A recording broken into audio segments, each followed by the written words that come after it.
Namaskar, welcome to PK's classes.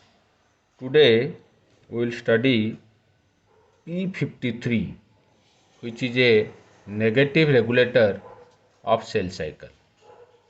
So before that, let us see what is the cell cycle. So as you can see, the cell division, we can divide it into interphase and M phase or mitosis, and the interphase can again be divided into G1 phase, S phase and G2 phase. G1 phase is pre-DNA synthesis, S phase is DNA synthesis and G2 phase is post-DNA synthesis. So once cell division occurs, the parent cell is divided into two daughter cells, and those two daughter cells then again can enter the cell cycle. First interphase consisting of G1, S and G2, then finally mitosis or M phase. And there are two checkpoints. One checkpoint 1 is before the synthesis of DNA, whether the DNA to be synthesized is okay or not, that will be decided, and accordingly whether the cell cycle will progress or stop, that will be decided at checkpoint 1. And one checkpoint, the other checkpoint is checkpoint 2, just before mitosis. So if any abnormal cell is going to be formed, then here the cell cycle will stop and the cell will undergo apoptosis. And how that occurs?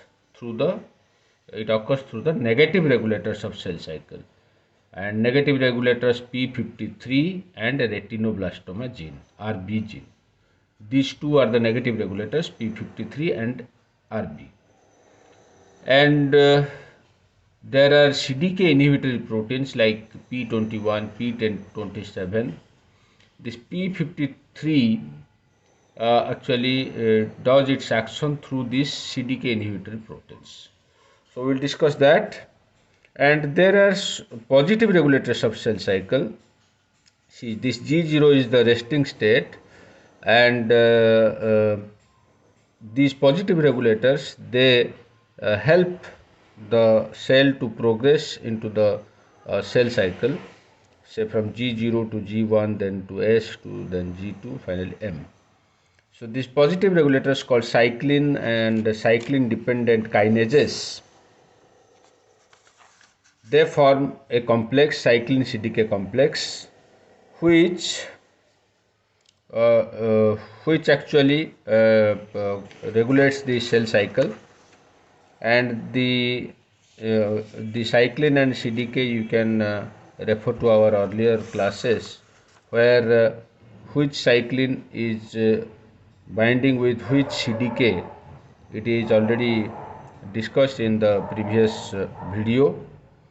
And to this complex, the CDK inhibitory proteins, they inhibit. For example, say p21 inhibits cyclin E CDK2 complex and cyclin B CDK1 complex, and p53 actually causes the gene transcription of this p21, which is a CDK inhibitory protein which inhibits the cyclin E CDK2 complex and cyclin B CDK1 complex.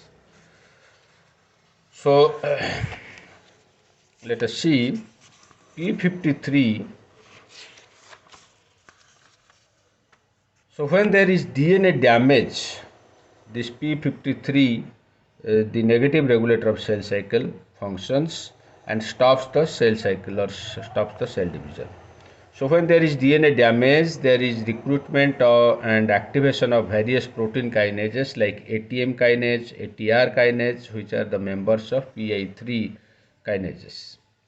Then these kinases will recruit and activate additional protein kinases like CHK1 and CHK2 kinase.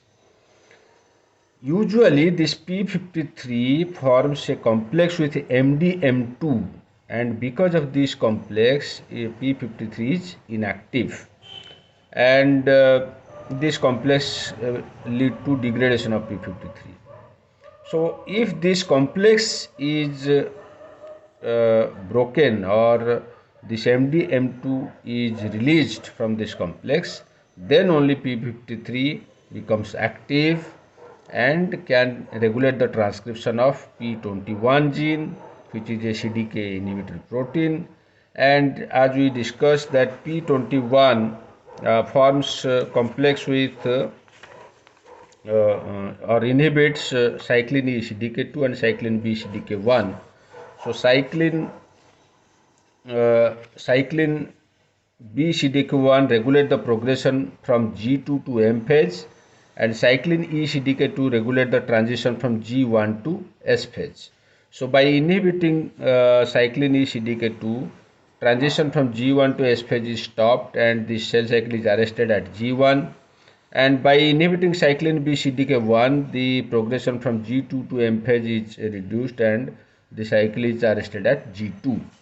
So this thing will happen. So DNA damage activates ATM or ATR kinase, which will further recruit and activate CHK1 and CHK2 kinase. This released the MDM2 from the p53 MDM2 complex, and phosphorylate p53. This active p53 regulate the transcription of p21, and this p21 will inhibit cyclin E CDK2 at the checkpoint 1 and arrest the cell in G1 phase. By inhibiting cyclin B CDK1 at the checkpoint 2, it will arrest the cell cycle at G2 phase, and in this way it acts as a negative regulator of cell cycle. This is one cause caused by the DNA damage. Similarly, p53 is also activated when there is excessive MYC.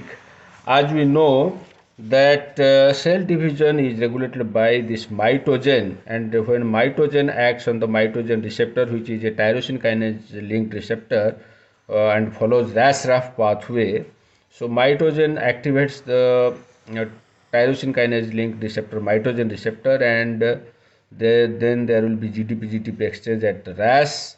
So RAS GTP then will activate RAF, then followed by MEK, then MAP kinase, and this MAP kinase will enter into the nucleus and activate the transcription regulatory protein MYC, which causes the cell division through this cyclin and cyclin CDK complexes, and one transcription regulatory protein, that is or transcription regulatory factor, that is E2F. So this activation of MYC, when there will be excessive MYC production, then also the cell cycle will stop by p53. How it does? That when there is excessive MYC production, it will lead to activation of ARF, another protein ARF, which will form a complex with MDM2 and release p53. So p53 MDM2 complex, one from this inactive complex, M2 is released, one by CHK1 and CHK2 kinases, and second by ARF. And CHK1 and CHK2 kinase are activated during DNA damage, and when there is excessive MYC due to mitogen activation, mitogen binding with mitogen receptor, and excessive MYC production, excessive cell division, in that case also ARF is activated, and this ARF binds with MDM2 and releases p53.